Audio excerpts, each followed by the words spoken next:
utakmica članovi su imali priliku ocijeniti pojedinačno sve igrače bijelih, a titula najbolje, kao što smo već rekli, za proteklu sezonu pripala je Anti Ercegu.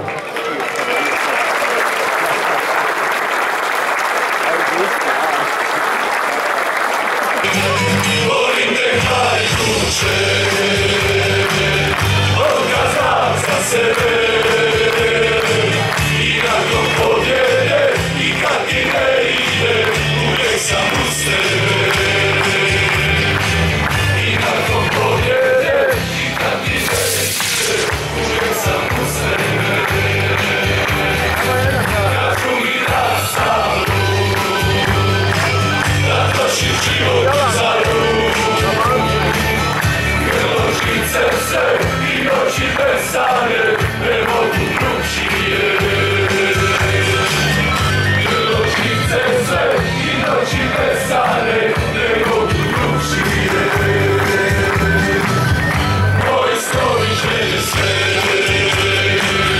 za tebe su vezane. Zato igraj ti, prvak postani, snove mi ostvari. Zato igraj ti, prvak postani, snove mi ostvari.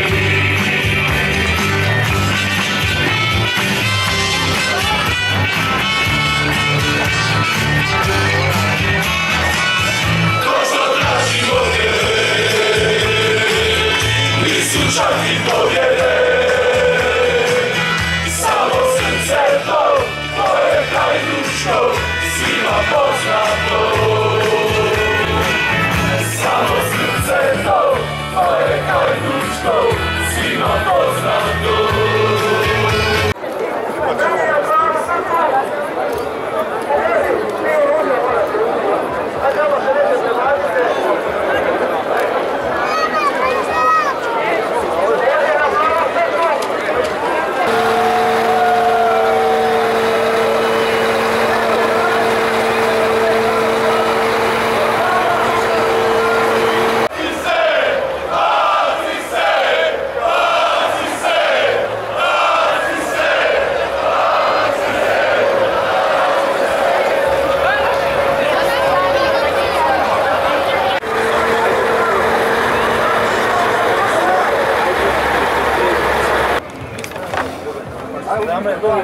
Šuška gips unutra.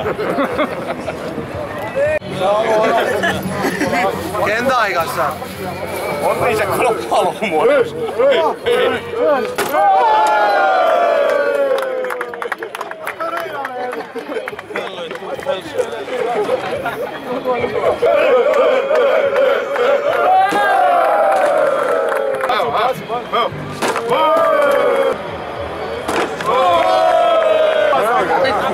Gracias.